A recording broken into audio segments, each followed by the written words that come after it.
पुणेकर वीकेंडचा काय प्लॅन आहे? खडकवासला धरण सिंहगड सगळ्यांना माहिती आहे, पण याच ठिकाणी एक अशी जागा आहे जी 90% लोक मिस करतात आणि ते म्हणजे झापूरचा museum of art and culture.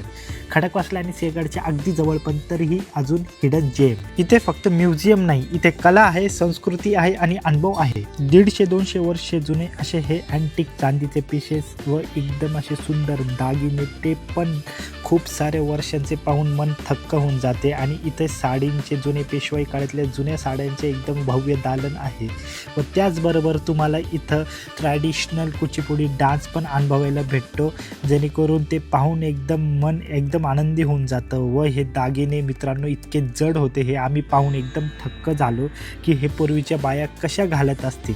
व त्याचबरोबर आपली महाराष्ट्राची संस्कृती, जुने देवघर कसे होते, त्या काळी गावातली वस्तू भांडी कसे मांडले जायचे, हे सर्व तुम्हाला पाहायला भेटणार आहे. आणि हे खरंच तुम्हाला मी सांगतो, तुम्ही इथं आल्यावर तुम्हाला इथं शिकायला भेटणार आहे गोष्टी, त्यापूर्वीच्या अनुभवायला भेटणार आहे. व त्याचबरोबर जुने आपले देवदेवतांचे जे मूर्त्या होत्या चांदीच्या प्युअर, जे देवघरात वापरायचे, ते कशा होत्या हे पाहून तुम्हाला खरंच एकदम मन सुन्न होऊन जाणार आहे. 7 एकर परिसर, अनेक गॅलरीज, ओपन ॲम्फीथिएटर, नाट्यगृह आणि खडकवासल्याच्या निसर्गात वसलेले हे ठिकाण म्हणजे आपल्या फॅमिलीसोबत, फ्रेंड्ससोबत किंवा एक पीसफुल वन डे आउटिंगसाठी, पिकनिकसाठी ही जागा एकदम परफेक्ट आहे.